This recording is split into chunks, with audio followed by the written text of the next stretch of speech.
PTA President. I'd like to start off with the positive. This year has been a great year. It's my first year as PTA President over at PS27. And one of the jobs that our team wanted to do, one of the goals we had, was to rebuild our school community. As we hear a lot, there have been a lot of external factors that have been affecting teacher morale. A lot of the issues that are going on within the schools it's really bringing down the morale of our teachers, the morale of our students, and we wanted to redevelop and rebuild our school community. I'd like to say that thank you to my PS27 family. I see someone in the room. I want to say I appreciate all the hard work that they did, all the hard work that all of the teachers, all of the support staff, all of the principals did, and it was a great year. One thing that we did that I think should be done by the district is work with your stakeholders.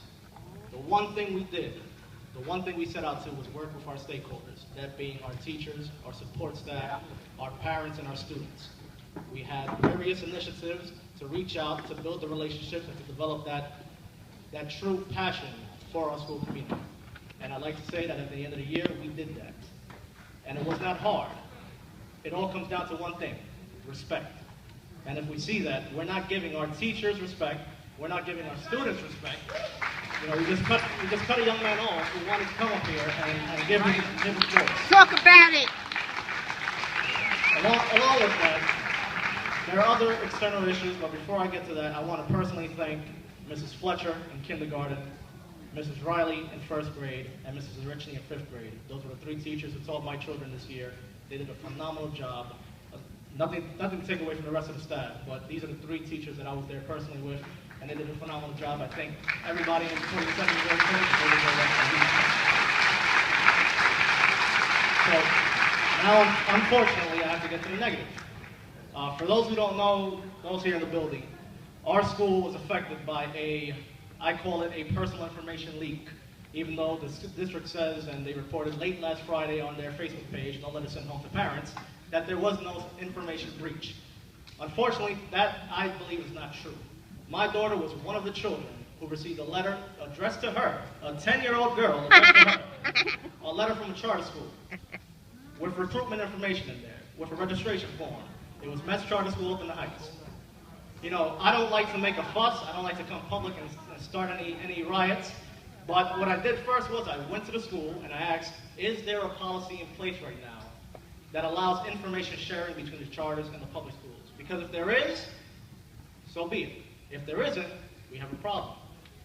When I found out that there wasn't, Dr. Lyles, I went to you and I sent you an email directly because I didn't go to you as a PTA president, I didn't go to you as a community activist, I went as a concerned father of a child who just received a letter. You know, if it was addressed to my wife, okay, maybe I would have, put it to the side and just ignored it. But when it's addressed to a 10-year-old girl, something did not sit right with me. So with that said, I addressed the board. I found out that there were some ways that the district might, or the charter school might be able to access this information. I spoke to Dr. Lyles on Friday in front of a lot of parents who are here in the room, and we heard that there was something that happened. There was a breach. The principal admitted that they did something unethical. Wow. I took that as there was a security breach. Now, the Jersey Journal found something out. They reported it on Friday. Late at night on Friday, the district reported that there was no breach. Unfortunately, me as a parent, and the rest of my parents at 27, mind you, PS28 and MS7 also received these letters. We did not receive anything. Nothing came home to us. Nothing came to our children to tell them, we're going to protect your identity. We're going to do something to make sure that your identity was protected. Allegedly, the school received this information 3 years ago. I'm sorry, but I do not believe that. My daughter was in second grade 3 years ago. That school serves from 5th up to 9th. The school was located in downtown Jersey City 3 years ago, not in the Heights where my daughter is now.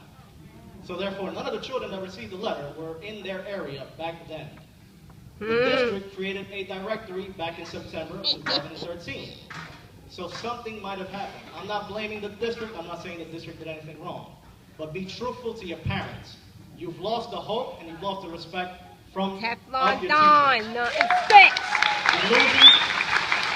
You're losing the hope and you're losing the respect of your parents. And you're going to start losing and continue to lose the respect of your students. It's all about respect, and it's all about working together. We need to work together to make this district better. not fighting with each other. Thank you. Alicia Palmer.